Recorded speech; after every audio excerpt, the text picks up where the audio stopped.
Hey YouTube, so my name is Victoria Fortes and I want to do this video to talk about fear and how you can really kick fear in the butt.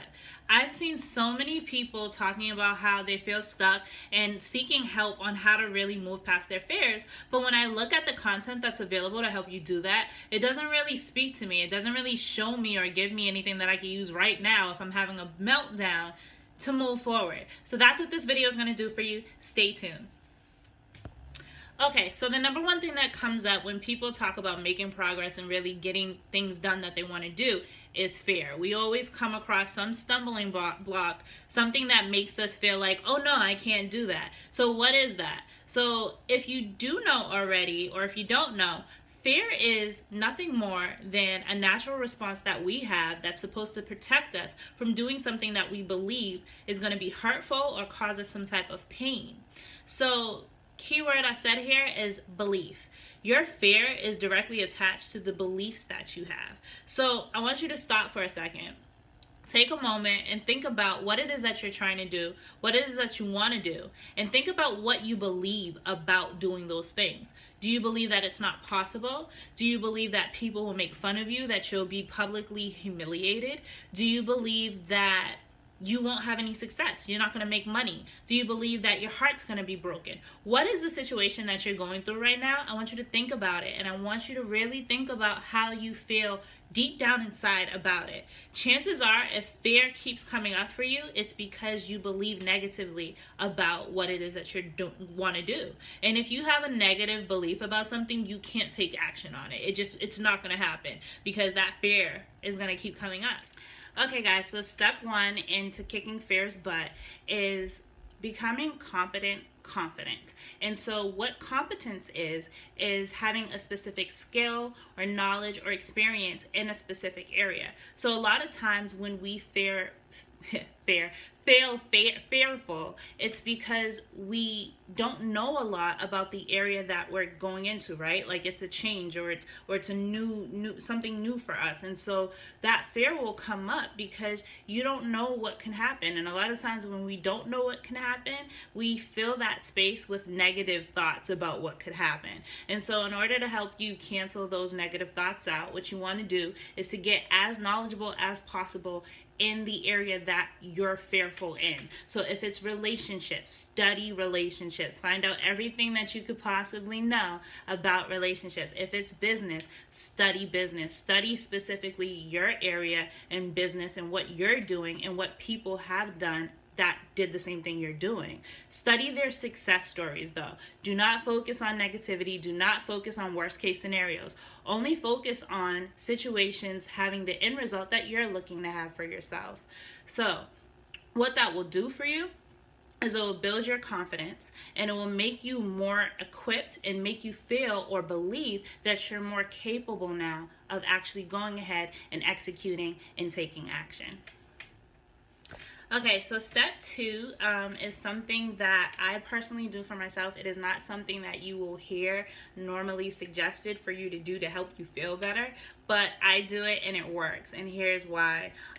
So step two is I actually purposely compare myself to other people who are doing the thing that I want to do or have the things that I want to have. And I think that society doesn't teach you or doesn't allow you or encourage you to compare yourself to others, because we tend to compare ourselves to others in a superior versus inferior kind of complex.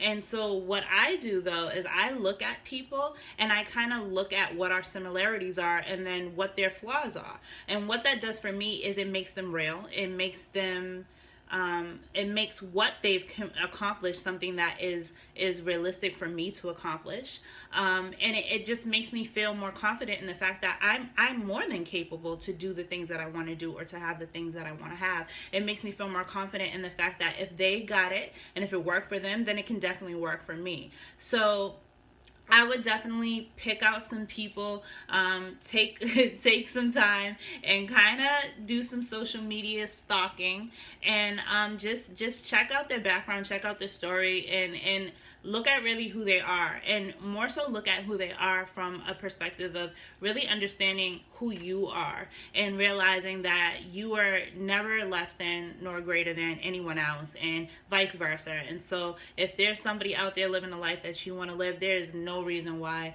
you can't start living the life that you want to live right now. Finally, step number 3. So step number 3, it is something that I agree with, that I've seen available all over the place, which is the advice to actually take action.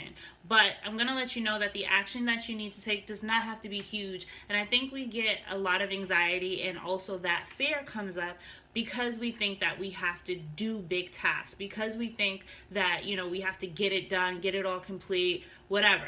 No, you don't have to do that. All you need to do is take a small action. So when you feel that anxiety and that fear coming on, you can do the simplest thing. For example, if you are starting a new business, you can spend an hour searching, doing research on YouTube or Google or whatever, and understanding your business, or understanding your industry, and doing market research. That's small. It's working towards your business, it's working towards your goal, and at the end of the day, you took action. So don't think about it too much. Just do something. Doing something will make you feel 10 times better than not doing anything at all. It will also redirect your focus so that you're not wallowing in that feeling of having fear, in the feeling of what's not being done, what you're not accomplishing. You need to switch your direction whenever you get into that lane, because staying there for long periods of time will only drag you deeper into that emotion. Okay? So, once again, let's go over this. So, number 1 is to become confident.